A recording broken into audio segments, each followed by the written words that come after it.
নমস্কাৰ মই ইকৰাম বাংলাদেশলৈ সকলো ধৰণৰ সাহায্য বন্ধ ঘোষণা ট্ৰাম্প চৰকাৰৰ পতনৰ দিশে ইউনুছ চৰকাৰ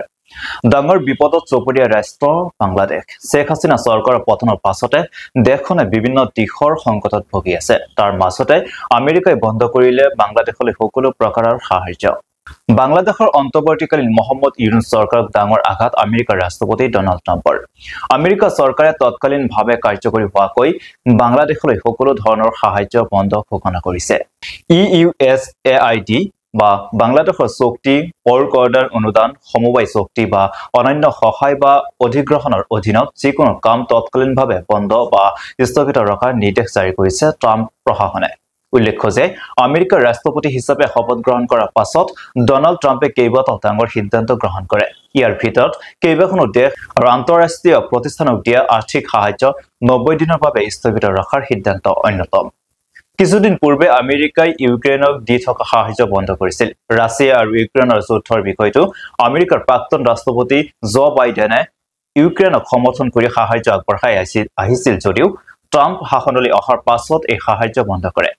বাংলাদেশত শেখ হাছিনা চৰকাৰৰ পতন আৰু অন্তৰ্বৰ্তীকালীন মোহাম্মদ ইউনুছ চৰকাৰ গঠন হোৱাৰ পাছত পৰোক্ষভাৱে ট্ৰাম্পে বাংলাদেশৰ বিৰোধিতা কৰি আহিছিল নিৰ্বাচনী প্ৰচাৰৰ সময়ত ট্ৰাম্পে বাংলাদেশৰ অৰাজকতাৰ ওপৰত উদ্বেগ প্ৰকাশ কৰি কৈছিল যে তেওঁ শাসনত থাকিলে এনে হ'বলৈ নিদিলেহেঁতেন তেওঁ বাংলাদেশৰ সংখ্যালঘু হিন্দুৰ ওপৰতো চিন্তা ব্যক্ত কৰিছিল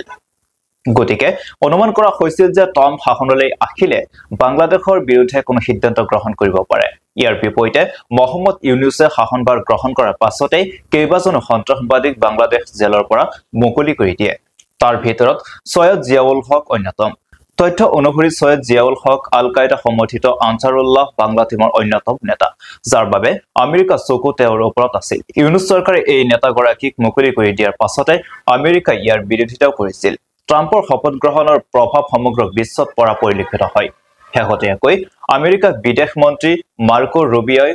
কৈছে অহা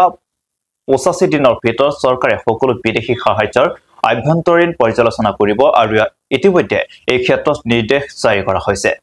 যোৱা 20 জানুৱাৰীত ট্ৰাম্পে দ্বিতীয়বাৰৰ বাবে আমেৰিকাৰ ৰাষ্ট্ৰপতি হিচাপে শপত গ্ৰহণ কৰাৰ পাছৰে পৰা বিভিন্ন পৰিৱৰ্তন দেখা যায় আমেৰিকাত থকা অবৈধ নাগৰিকৰ পৰা আৰম্ভ কৰি আন্তঃৰাষ্ট্ৰীয় ক্ষেত্ৰলৈ তেওঁ বিভিন্ন কাৰ্যবাহী নিৰ্দেশ জাৰি কৰে উল্লেখ্য যে আমেৰিকাই প্ৰতি বছৰে বাংলাদেশক প্ৰায় $20 কোটি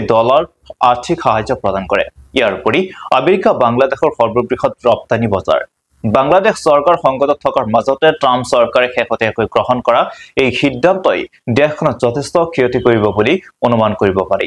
এক কথাত ক'বলৈ গ'লে চৰম বিপৰ্যয়ৰ সন্মুখীন হোৱাৰ দিশে গতি কৰিছে বাংলাদেশ